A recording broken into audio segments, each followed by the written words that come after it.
Nunca imaginei que seria eu, parado na minha própria cozinha, com as mãos tremendo, encarando meus pais de 58 anos enquanto eu forçava as palavras a saírem. Vocês vão começar a pagar aluguel, R$ 2.000 por mês, ou vão ter que encontrar outro lugar. O rosto do meu pai ficou vermelho, os olhos da minha mãe se encheram de lágrimas, e por um segundo, o único som era o zumbido baixo da geladeira que eu costumava achar barulhenta demais. Como eu cheguei aqui? Como as pessoas que me criaram transformaram minha casa na delas sem uma única conversa?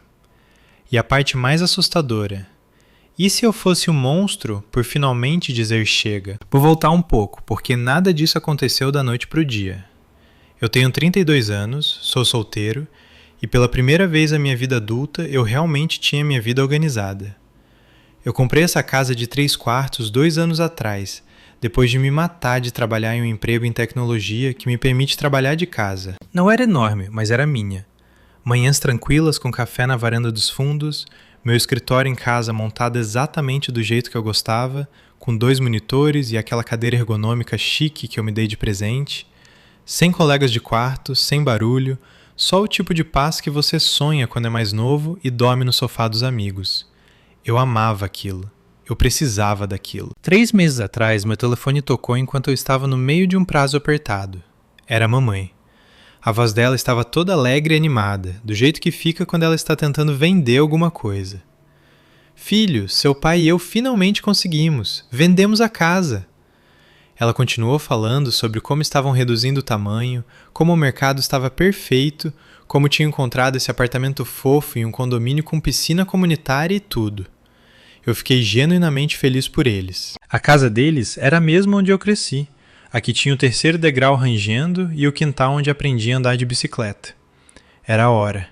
Os dois estavam envelhecendo. Os joelhos do pai não eram mais os mesmos, e a mamãe reclamava do trabalho no quintal há anos. Eu disse que estava orgulhoso. Me ofereci para ajudar na mudança se precisassem. Eles riram e disseram que tinham tudo sob controle. Eu acreditei neles. 2 semanas depois, eu estava no sofá rolando o telefone quando a campainha tocou. Não um ding-dong normal, mas como alguém encostado nela. Eu abri a porta e lá estavam eles, os dois, parados na minha varanda, com malas combinando e aquele caminhão de mudança grande parado no meio-fio. O pai estava com o chapéu de pescaria favorito dele, a mamãe segurando a bolsa como se fosse uma boia. Atrás deles, eu via caixas empilhadas na caçamba do caminhão. Móveis, luminárias, até o antigo armário de porcelana da sala de jantar. Meu estômago afundou tão rápido que eu me senti tonto. Surpresa! A mamãe cantou, dando um passo à frente para me abraçar como se isso fosse a coisa mais normal do mundo. O apartamento não deu certo, querido. É só temporário, prometemos. Vamos sair antes que você perceba. Eu fiquei ali congelado, as palavras "não deu certo" ecoando na minha cabeça. Sem aviso, sem ligação, sem "ei, podemos ficar um tempo?" Só bum, aqui estamos, com todas as nossas coisas mundanas. Minha mente correu por todas as desculpas possíveis que eu poderia dar. Mas então eu olhei para os olhos cansados do pai e o sorriso esperançoso da mamãe e as palavras morreram na minha garganta. Eles eram meus pais. Eles me alimentaram, me vestiram, torceram em todos os meus jogos de futebol ruins. Família ajuda família, né? Eu engoli em seco, forcei um sorriso e disse: "Tá bom, algumas semanas, vamos dar um jeito." Naquela noite eu ajudei eles a trazer tudo para dentro. O quarto de hóspedes virou deles. Cama, mesinhas de cabeceira, tudo completo. Eles até trouxeram a própria TV, porque a da sala é pequena demais. Eu disse a mim mesmo que estava tudo bem. Eu dormiria no meu quarto como sempre, trabalharia do sofá se precisasse. Eles eram gratos, ou pelo menos agiam como se fossem. A mamãe fez minha lasanha favorita naquela primeira noite, a com ricota extra, e nós sentamos à mesa como nos velhos tempos. O pai fez piadas sobre como finalmente assistir o jogo sem a mamãe gritando sobre o volume. Eu ri junto, mas algo no meu peito já estava apertado, como um elástico puxado uma moça a mais. A primeira semana foi quase legal, de um jeito estranho e nostálgico. A mamãe cantarolava enquanto fazia café de manhã, do mesmo jeito que fazia quando eu era criança me preparando para a escola. O pai sentava na varanda com a palavra cruzada e me perguntava sobre o trabalho. Eu voltava de uma corrida e encontrava o jantar esperando. Comida de verdade, não aquelas coisas de micro-ondas que eu sobrevivia normalmente. Eu dizia a mim mesmo que era temporário. Eles encontrariam um lugar. Eles tinham o dinheiro da venda da casa no banco. Eu sabia porque o pai mencionou o número uma vez, um bom número de 6 dígitos. Eles só precisavam de tempo para se ajustar. Mas as semanas viraram um mês e o temporário começou a parecer permanente. Eles pararam de falar sobre procurar apartamento. A mamãe rearranjou os armários da minha cozinha porque assim faz mais sentido, querido. Eu desci uma manhã e encontrei minha caneca favorita, a com a alça rachada que eu tinha desde a faculdade, mudada para uma prateleira que eu nem alcançava sem cadeira. O pai reivindicou a poltrona reclinável da sala como o trono dele. O dia todo a TV tocava alto. Futebol, notícias, aqueles infomerciais barulhentos que faziam minha cabeça latejar. Eu tentava trabalhar do meu quarto agora, porque o quarto de hóspedes tinha sumido, e meu escritório em casa tinha virado depósito das roupas de estação deles e caixas marcadas Natal 2012. Eu sentava na cama com o laptop equilibrado no travesseiro, fones no ouvido, tentando abafar o som do pai gritando com os árbitros através da parede. Minhas costas doíam. Minha concentração tinha ido embora. À noite eu ficava deitado olhando para o teto, ouvindo eles se arrastarem lá embaixo, e sentia esse ressentimento lento queimando na minha barriga. Eu comecei a notar pequenas coisas que me corroíam. A conta do supermercado triplicou. Eles comiam minha comida sem pedir. Meu iogurte grego chique, os filés que eu comprava para a semana. A mamãe dizia, vamos repor, querido, mas nunca repunham. A conta de luz também disparou. A conta de luz veio um dia e eu quase engasguei. 300 paus, porque o pai gostava da casa bem fresquinha e a mamãe ligava a secadora para as toalhas toda manhã. Eu me pegava serrando o maxilar tão forte que os dentes doíam. Depois me sentia culpado por isso. Esses eram meus pais. Eles tinham se sacrificado por mim. Mas toda vez que eu entrava na minha própria sala e via as coisas deles em todo lugar, a cesta de tricô da mamãe na mesinha de centro, os chinelos do pai na porta como se fossem donos do lugar, algo dentro de mim se apertava mais. No marco de 2 meses, eu era um fantasma na minha própria casa. Eu saía do quarto só quando precisava, evitando papo furado, inventando desculpas para comer na mesa do escritório. Os amigos pararam de vir porque o clima estava só estranho. Um amigo me mandou mensagem. Cara, seus pais ainda estão aí? O lugar parece asilo. Eu ri, mas por dentro eu estava gritando. Eu tentei dar indiretas. E aí, alguma sorte com os apartamentos? Eu perguntava no jantar. A mamãe suspirava dramaticamente e dizia: nada parece certo ainda, querido. Queremos o lugar perfeito. O pai grunhia e mudava o assunto para o tempo. Eu me sentia invisível, como se minhas necessidades não importassem mais. O ponto de ruptura veio em uma terça-feira qualquer.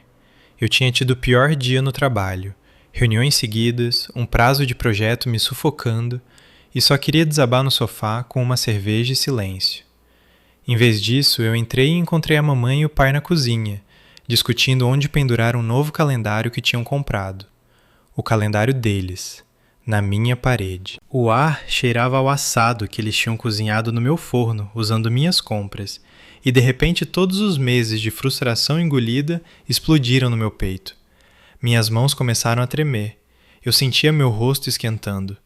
Eu fiquei ali na porta, coração batendo tão alto que eu ouvia nos ouvidos, e disse as palavras que eu tinha praticado na cabeça por semanas. Mamãe, pai, precisamos conversar sobre aluguel. O silêncio que veio foi mais pesado do que qualquer coisa que eu já senti. Os olhos da mamãe se arregalaram, como se eu tivesse dado um tapa nela. O pai colocou a caneca de café devagar, o barulho soando alto demais. Eu continuei, voz mais firme do que eu me sentia. Vocês estão aqui há 3 meses. Estão usando minha luz, comendo minha comida, ocupando meu espaço. Eu amo vocês, mas isso não é mais temporário. R$2.000 por mês. É bem abaixo do que eu poderia cobrar de qualquer um. É justo. O rosto do pai passou de confuso para bravo em 1 segundo. Você vai cobrar aluguel dos seus próprios pais? Ele disse, como se as palavras tivessem gosto amargo. O lábio da mamãe começou a tremer, E então vieram as lágrimas, grandes, dramáticas, que sempre me faziam ceder quando eu era criança. Nós te criamos, ela sussurrou, voz rachando. Nós te demos tudo, e é assim que você nos paga? Família não cobra família, querido. Somos sangue. Eu senti a culpa bater em mim como um caminhão, mas não recuei. Minha voz ficou calma mesmo com o estômago em nós. Família também não aparece com um caminhão cheio de coisas e se muda sem pedir. Vocês tinham o dinheiro da venda da casa. Podiam ter encontrado um lugar. Em vez disso, vocês só ficaram. E agora eu estou trabalhando do meu quarto como estudante de faculdade de novo. Não estou tentando ser cruel. Estou tentando sobreviver na minha própria casa. A mamãe cobriu o rosto e começou a soluçar de verdade. O pai colocou o braço em volta dela, me lançando um olhar que me fez sentir uns 2 centímetros de altura. Estamos magoados, filho. Realmente magoados. Nunca nos vimos como um peso. A palavra peso ficou no ar como fumaça. Eu queria gritar que eles não eram o peso, a situação era. Mas eu só fiquei ali, peito apertado, me perguntando se eu tinha acabado de queimar a ponte com as 2 pessoas que deviam me amar, não importa o que. Isso foi 2 semanas atrás. Eles não pagaram 1 centavo. A casa ainda está cheia das coisas deles, das rotinas deles, das expectativas deles. Meus irmãos começaram a explodir meu telefone, mensagens me chamando de ganancioso, sem coração, dizendo que eu devia ter vergonha. Eu não durmo direito desde então. Toda noite eu repasso aquela conversa na cozinha, me perguntando se sou eu o errado, se sangue realmente significa aluguel grátis para sempre. Mas então eu passo pelo meu quarto que virou escritório e sinto aquele nó familiar no estômago. E eu sei que não posso continuar vivendo assim. Os dias que seguiram aquela briga na cozinha pareciam andar por um campo minado na minha própria casa. O ar estava grosso com essa raiva pesada e não dita que fazia cada rangido do assoalho soar como uma acusação. Mamãe e pai mal olhavam para mim. O café da manhã era silencioso, exceto pelo tilintar de colheres nas tigelas. A mamãe tinha tomado conta de fazer aveia toda manhã, do mesmo jeito que fazia quando eu tinha 10 anos, mas agora tinha gosto de obrigação em vez de amor. Eu sentava à mesa com meu café, olhando o telefone, fingindo ler e-mails enquanto meu estômago revirava. O pai grunhia algo sobre o tempo e se arrastava para a sala, batendo a poltrona reclinável com mais força que o necessário. O volume da TV subiu mais um nível, como se ele estivesse me desafiando a reclamar. Eu tentei dar espaço a eles, mas não tinha mais lugar para ir. Meu quarto tinha virado meu tudo. Escritório, sala, cápsula de fuga. Eu fechava a porta depois das chamadas de trabalho e só sentava na beira da cama, esfregando as têmporas, repassando as lágrimas da mamãe na cabeça em loop. Nós te criamos, ela sussurrou aquela noite, e as palavras ficavam como espinhos. Eu lembrava dela ficando acordada tarde, costurando minhas fantasias de Halloween, o pai treinando meu time de futebol infantil, mesmo odiando futebol. Eles abriram mão de férias para eu ter aparelho nos dentes, trabalharam um turno duplo quando o dinheiro apertava. Eu era realmente o vilão aqui? Meu peito tinha essa dor oca, como se alguém tivesse tirado tudo de bom dentro de mim e deixado só dúvida. Mas então eu olhava para a pilha de caixas ainda alinhando o corredor, as que eles juravam que desempacotariam assim que encontrarmos um lugar, e o ressentimento voltava mais quente que antes. 2 dias depois que eu impus a regra do aluguel, a mamãe me encurralou na lavanderia. Eu estava dobrando camisas, tentando manter a rotina normal, quando ela apareceu na porta com aquele olhar triste e lacrimejante que ela aperfeiçoou ao longo dos anos. Eu só não entendo, querido, ela disse, voz tremendo só o suficiente para minhas mãos pararem no meio da dobra. Nós te demos os melhores anos das nossas vidas. Fraldas, febres à meia-noite, mensalidade da faculdade que juntamos no sufoco. E agora você quer que a gente pague como se fôssemos estranhos? Ela estendeu a mão e tocou meu braço, os dedos frios do frio do porão. Eu senti a culpa cair sobre mim de novo, grossa e sufocante, mas não me afastei. Em vez disso, eu disse, baixo, mas firme. Mamãe, não estou pedindo a lua, só para ajudar a cobrir o que vocês estão usando. A conta de luz sozinha subiu 50%. E a comida? Vocês gastam mais em uma semana do que eu em um mês. Ela puxou a mão de volta como se eu tivesse queimado ela. Família não fica contando pontos, ela retrucou, então virou e saiu, ombros tremendo. Eu fiquei ali, olhando a secadora, o zumbido dela vibrando nos meus ossos, me perguntando como diabos eu tinha virado cara mal por querer minha vida de volta. O pai era pior do jeito dele. Ele não chorava ou fazia chantagem emocional, ele só se afastava. Ele fazia esses comentários baixos quando achava que eu não estava ouvindo, alto o suficiente para as paredes levarem direto aos meus ouvidos. Alguns filhos esquecem de onde vieram, ele murmurava enquanto trocava de canal. Ou deixava o jornal aberto na seção de classificados na mesa da cozinha, circulando apartamentos com preços bem acima do que eles podiam pagar só com a aposentadoria do INSS. Era como um mapa passivo-agressivo apontando como impossível tudo era, sem dizer uma palavra na minha cara. Eu pegava ele no telefone no quintal às vezes, voz baixa e amarga, falando com minha irmã ou irmão. Seu irmão mudou, ele dizia. Acha que a casa chique faz ele melhor que a gente. Meu sangue fervia, mas eu mordia a língua até doer, porque o que eu devia fazer? Escutar escondido e começar outra briga? E então os irmãos entraram na briga.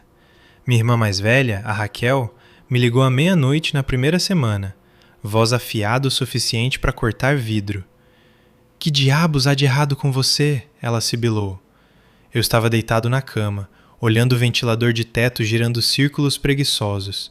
O brilho da tela do telefone a única luz no quarto. A mamãe está chorando sem parar. O pai diz que você está tratando eles como inquilinos. Eles criaram nós três, e é assim que você retribui? Com uma conta? Eu tentei explicar. O caminhão sem aviso, os 3 meses de zero esforço, o jeito que minha casa não parecia mais minha, mas ela me cortou. Eles têm dinheiro da venda, claro, mas isso é para a aposentadoria deles, não para a sua hipoteca. Você está sendo ganancioso, irmãozinho, sem coração. Meu irmão, o Pedro, mandou no grupo no dia seguinte uma captura de tela de algum post viral sobre honrar seus pais, com legenda que só dizia: "Esse é você?"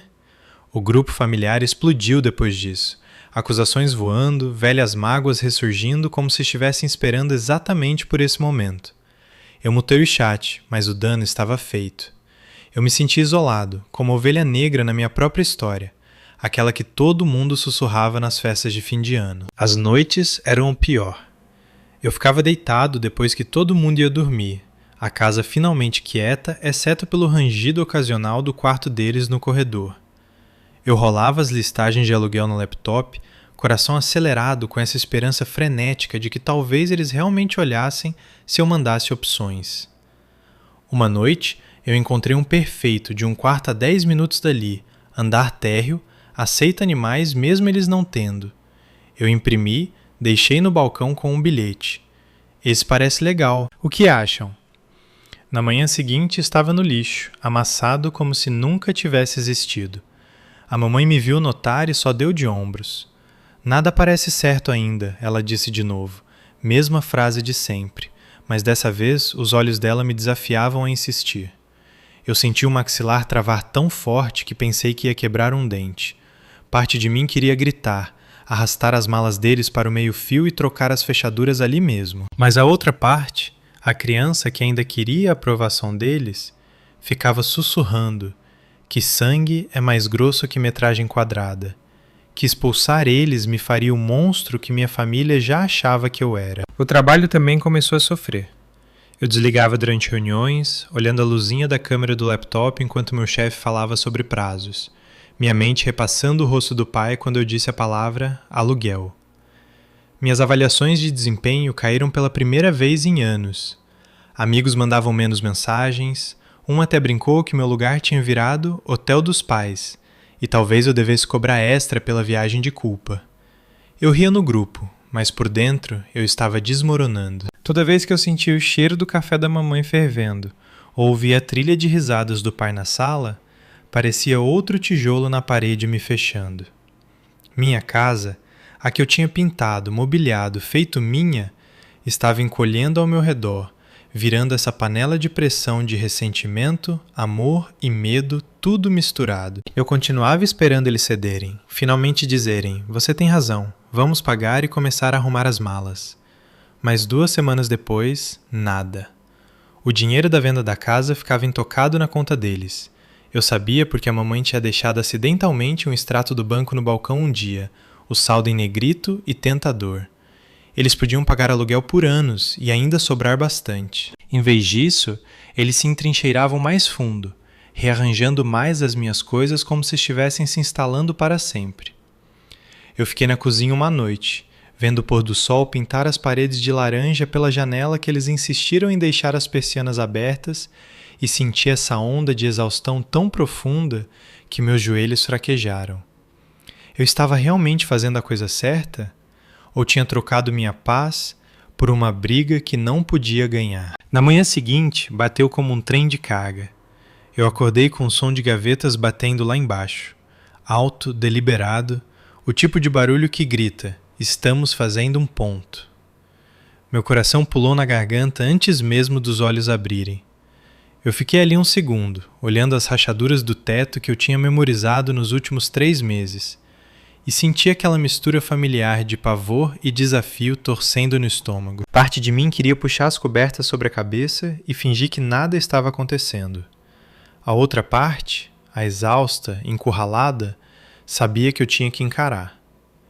Eu me arrastei da cama, vesti um moletom e desci de meias, os pisos de madeira frios sob meus pés como um aviso. A mamãe estava na cozinha, abrindo armários com força e jogando coisas em uma caixa de papelão com mais força que o necessário.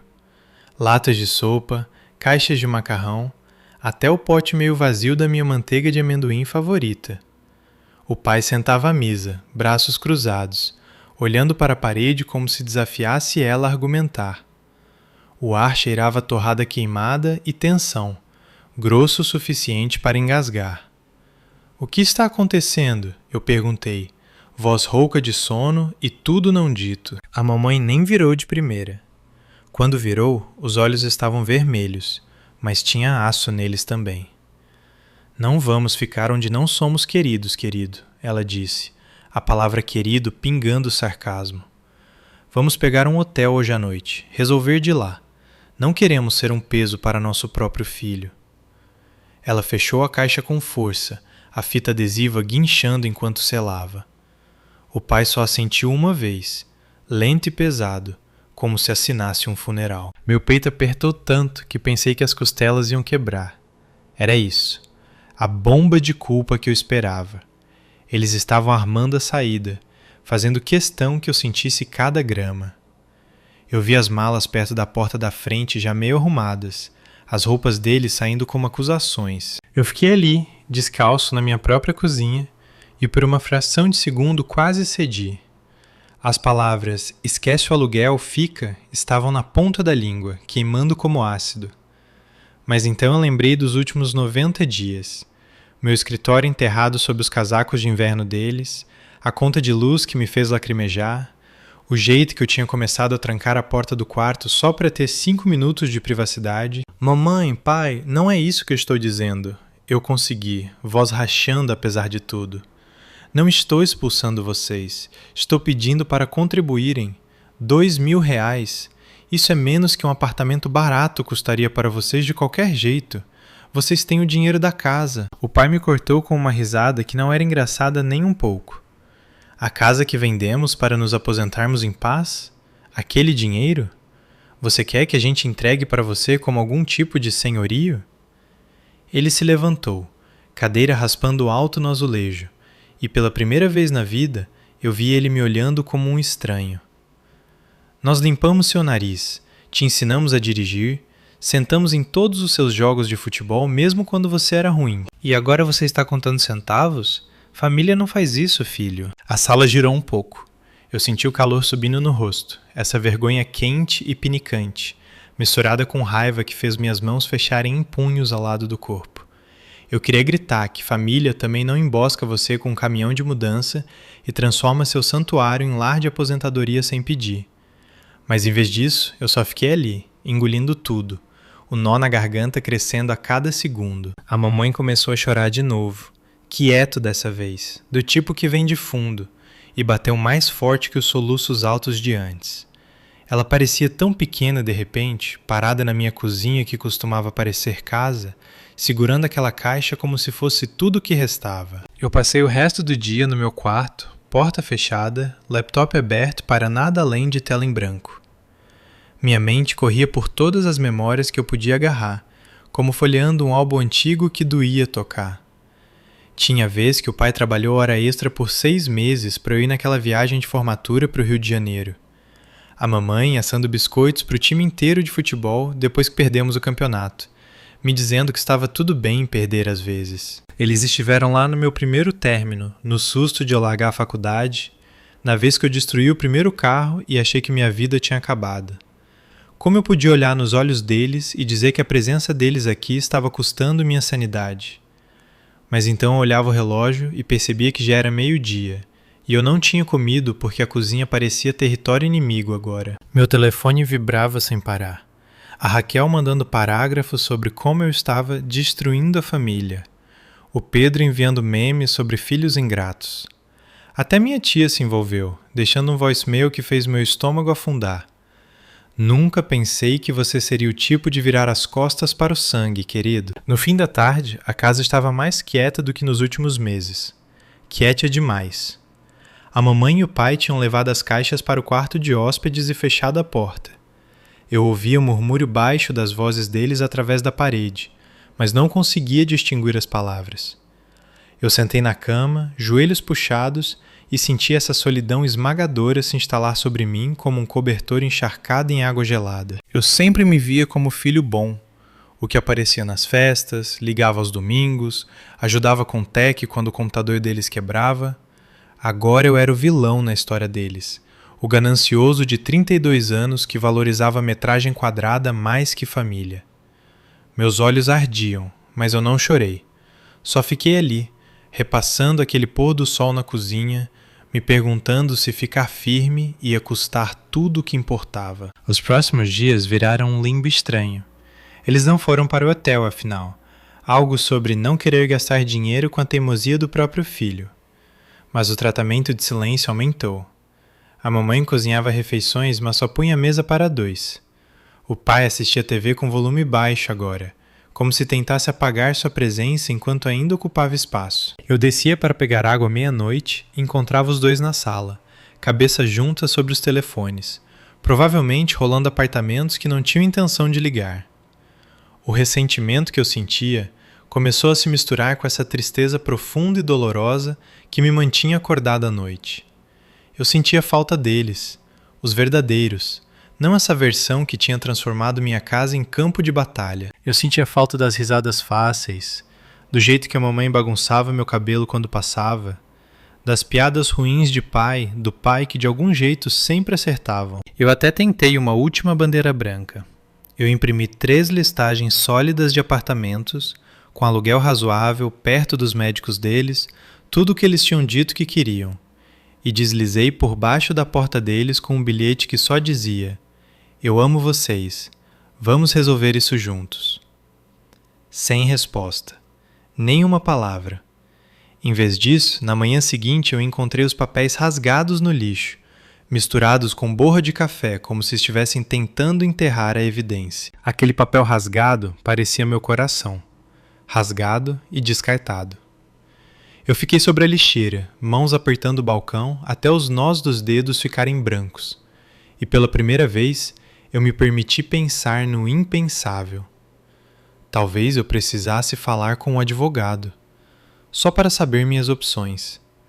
O pensamento me deixava enjoado, mas o de viver assim por mais 3 meses também. O trabalho era um pesadelo. Eu tropeçava nas apresentações, voz monótona, mente a milhões de quilômetros.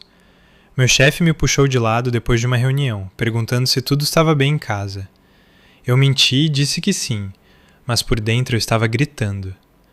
Amigos também estavam se afastando. Um até sugeriu: "Só deixa eles ficarem, cara, não é para sempre." Mas já parecia para sempre. Todo rangido na casa, todo o cheiro do perfume da mamãe no corredor, me lembrava que minha vida tinha sido sequestrada. Eu estava me afogando na minha própria casa, e as pessoas que deviam ser minha âncora eram as que me seguravam embaixo. Uma semana completa passou sem um centavo de aluguel pago. O silêncio tinha virado seu próprio tipo de grito. Eu peguei a mamãe me encarando uma vez do outro lado da sala, os olhos cheios dessa mágoa que espelhava a minha, e por um batimento do coração, eu vi a mulher que me colocava para dormir à noite. Mas então ela olhou para o lado, e a parede subiu de novo. Eu sabia que algo tinha que ceder logo, ou eles quebravam, ou eu. E a parte assustadora era que eu não tinha certeza de qual estava torcendo mais. A tensão finalmente estourou em uma quinta-feira chuvosa à noite, do tipo onde o céu estava baixo e cinza e as gotas contra a janela soavam como 1000 acusações minúsculas. Eu tinha acabado de terminar um dia brutal de chamadas Zoom seguidas, pescoço duro de ficar curvado sobre o laptop na cama, quando ouvi a porta da frente abrir sem bater. Vozes, altas. A Raquel e o Pedro. Meu estômago afundou como pedra. Eu não tinha convidado eles. Ninguém tinha me avisado. Mas lá estavam eles, batendo a chuva dos sapatos na minha entrada, como se também fossem donos do lugar, carregando sacolas de comida chinesa que cheiravam a comida chinesa e julgamento. A mamãe e o pai saíram do quarto de hóspedes quase instantaneamente, como se estivessem esperando reforços. Os 4 se agruparam na sala, vozes se sobrepondo naquele caos familiar de sinfonia familiar que eu costumava amar, mas agora fazia minha pele arrepiar. A Raquel me viu primeiro, olhos estreitando enquanto eu descia as escadas. Lá está ele, ela disse, nem tentando esconder a ponta na voz.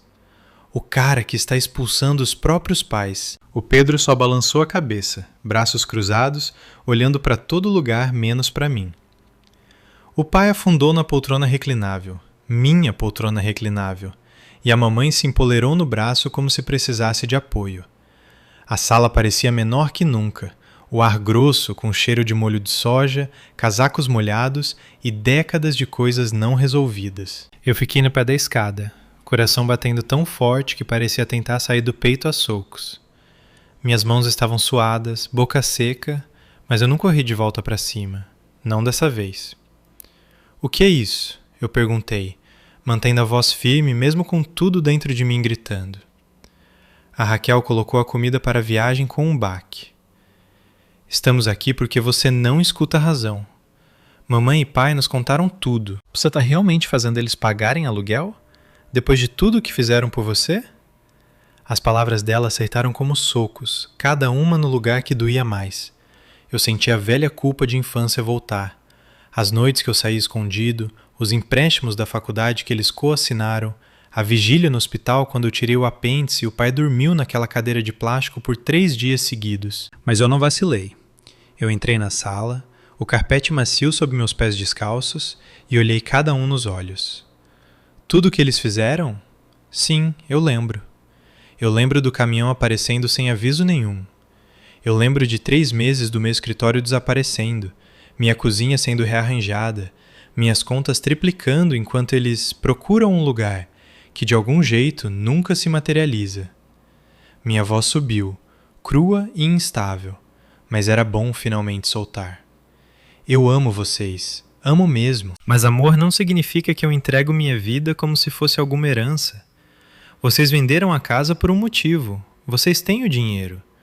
Por que sou o único esperado para sacrificar tudo? A mamãe começou a chorar de novo, mais quieto dessa vez, do tipo que fazia os ombros dela tremerem e o rímel escorrer em pequenos rios pretos. Nunca quisemos atrapalhar, ela sussurrou, mas o pai cortou, rosto corado. Sua mãe te criou melhor que isso. Família não cobra família. Nós limpamos sua bunda, filho. Nós te ensinamos o certo do errado. E agora você está tratando a gente como pensionistas? O Pedro pulou, apontando o dedo para mim como se eu estivesse em julgamento. As palavras ficaram ali, pesadas como a chuva lá fora. Eu senti meus joelhos fraquejarem por um segundo, o peso de tudo pressionando até eu achar que ia dobrar. Minha mente flechou por toda a preocupação noturna que eu tive desde que eles se mudaram. O jeito que meu peito apertava toda vez que eu vi os passos deles. O pavor quieto de voltar para casa, para uma casa que não era mais minha. As mensagens dos amigos perguntando se eu estava bem porque eu soava estranho. Eu pensei nos listados de apartamento rasgados no lixo, o extrato do banco que eu tinha visto com todo aquele dinheiro parado intocado, o jeito que eu tinha começado a questionar se eu merecia minha própria paz. A bile subiu na garganta, quente e amarga, mas por baixo tinha outra coisa, uma certeza quieta e queimando que tinha crescido por meses. Eu respirei fundo, o ar com gosto de comida para viagem e arrependimento, e disse as palavras que tinham se construído dentro de mim como uma tempestade. Vocês têm razão em uma coisa. Vocês fizeram tudo por mim, e eu sou grato, mais do que vocês sabem. Mas gratidão não significa que eu deixe vocês se mudarem sem convite e ficarem para sempre. Eu pedi aluguel porque preciso da minha casa de volta. 2.000 é nada comparado ao que vocês estão usando. Se família não cobra família, então família também não pega sem pedir. Não estou expulsando vocês hoje à noite, mas o aluguel começa agora, ou vocês encontram outro lugar. É isso. Sem mais viagens de culpa, sem mais tratamento de silêncio. Esta é minha casa. A sala ficou morta e quieta, exceto pela chuva batendo no vidro. As lágrimas da mamãe diminuíram. O pai me encarou como se me visse pela primeira vez em anos. Realmente vendo o homem que eu tinha virado, não a criança que lembravam. A Raquel abriu a boca, depois fechou. O Pedro olhou para os sapatos. Eu fiquei ali, peito arfando, esperando a explosão. Mas não veio. Não do jeito que eu esperava. Em vez disso, o pai soltou esse suspiro longo e cansado que parecia carregar o peso dos últimos 3 meses. Nós não achávamos que estava tão ruim para você, ele murmurou, quase para si mesmo. A mamãe limpou os olhos e assentiu uma vez, pequena e trêmula. Ninguém pediu desculpas direto. Ninguém arrumou malas naquela noite. Mas algo mudou no ar, como se a pressão finalmente tivesse quebrado. Na manhã seguinte, um cheque de R$2.000 estava no balcão da cozinha, preso com clipe a um bilhete na letra da mamãe. Ainda estamos procurando. Te amamos. Não era perfeito. A tensão não desapareceu da noite para o dia. O pai ainda assistiu jogos um pouco alto demais às vezes, e a mamãe ainda mexia nas coisas dos armários por hábito. Mas eles começaram a fazer ligações. Eles visitaram 2 apartamentos no fim de semana seguinte. Meus irmãos recuaram depois que eu mandei um texto longo no grupo explicando tudo. Sem raiva, só a verdade. Devagar, a casa começou a parecer minha de novo. Eu desempacotei meu escritório, pedaço por pedaço. Eu comi jantar à mesa sem me preparar para conflito. E pela primeira vez em meses, eu dormi a noite inteira sem aquele nó na barriga. Eu ainda estou tentando processar tudo isso. O que você faria se estivesse no meu lugar? Me conta nos comentários. E se quiser ouvir mais da minha jornada, não esquece de se inscrever no canal.